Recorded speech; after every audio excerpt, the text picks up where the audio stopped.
How's it going, everyone? David from dodmedia.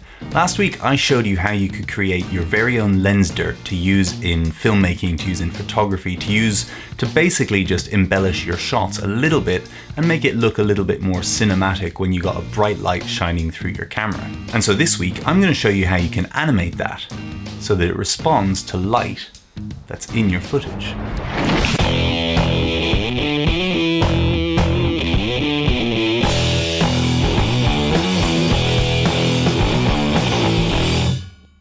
Okay, so first of all, let me just clarify. You can do this in Premiere Pro or you can do it in After Effects. It doesn't really make a difference. It's just I find easier to do in After Effects than in Premiere Pro because moving masks around in After Effects is just easier than moving masks around in Premiere Pro.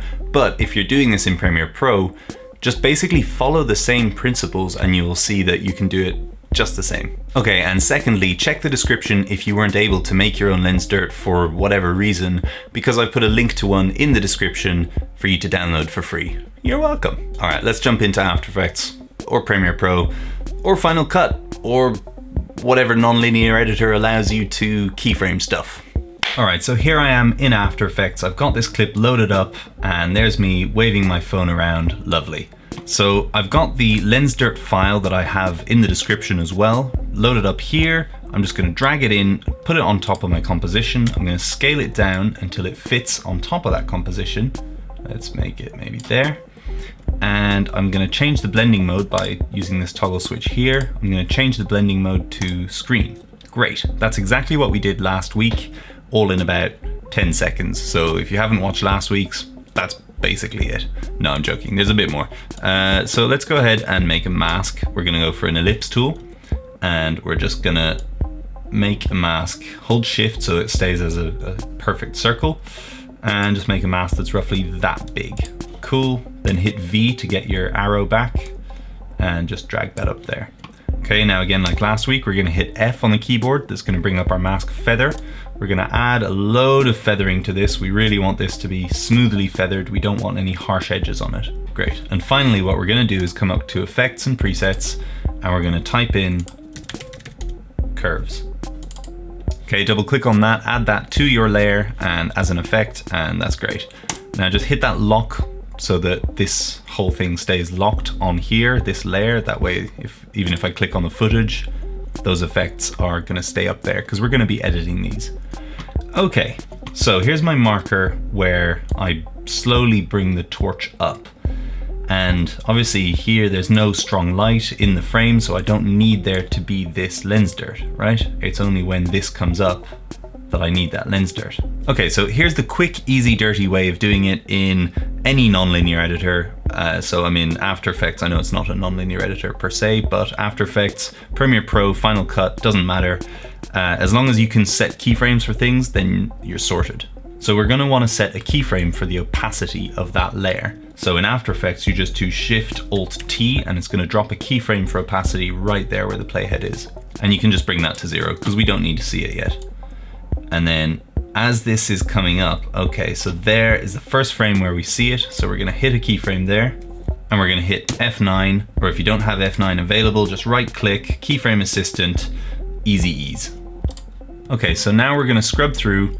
Let's drag this along here. It's not gonna be as bright. And then here it gets brighter. So drop another keyframe there.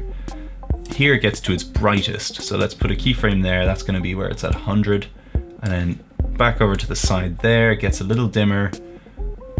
And then it's gonna come back, be really bright again here.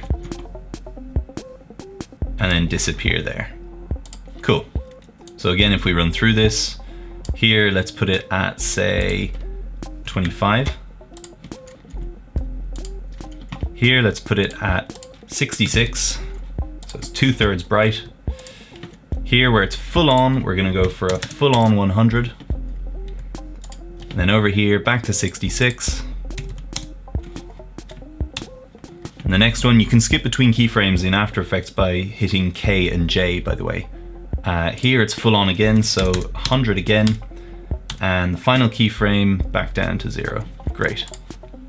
Now if we just play through this, that kind of responds nicely to the movement of that light, except that it's all happening here where that mask is, so that's not ideal.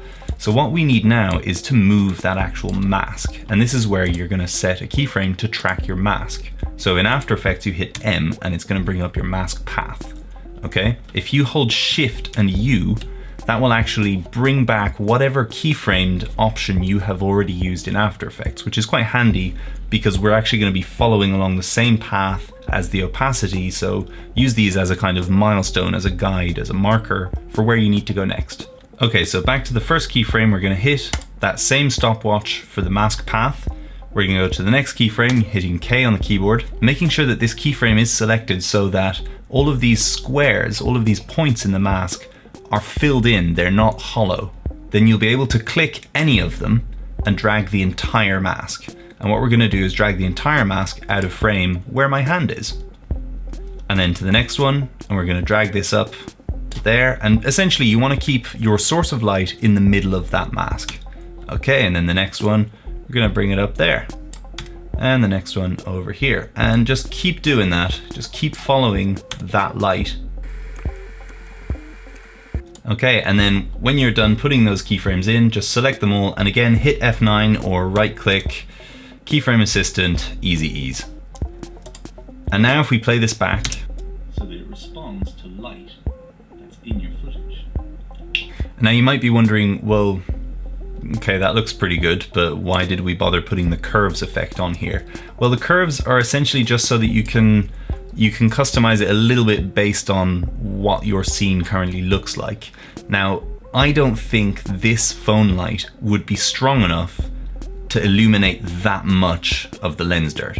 So what I'm gonna do is actually just drag this down a bit because I want a little bit of lens dirt. I don't want that whole thing. I'm not outside. It doesn't fit the frame for me to have all of this lens dirt on that lens indoors doing a tutorial. And by not doing that, you kind of break the suspension of disbelief. Whereas in this setting, in this situation, you're probably willing to believe that there's maybe a little bit of dirt on the lens, probably even just dust particles. And so by toning this down, you just make it more believable. However, if for example, you're shooting a car driving by with the headlights on and it's raining, then you definitely don't want to pare this down too much because you actually want as much water particle stuff, interference on that lens as possible to make it look like it's genuinely rained on the lens. So this is where the curves tool allows you to regulate just how much of that lens dirt is actually in play, and then the opacity takes care of how strong it is based on where the light is. If that makes any sense, it's basically two ways of regulating just how strong that lens dirt is. And now if I scrub through it, just go ahead and make sure that the actual interval between each of these keyframes makes sense. So for example, here, it doesn't make sense. The bulb is up there, but the mask center is more around here. So I'm just gonna edit that a little bit so that it makes a little bit more sense. Okay, scrubbing along. Here it's actually a little bit too eager to go towards the right of the screen, so I'm just going to drag that back.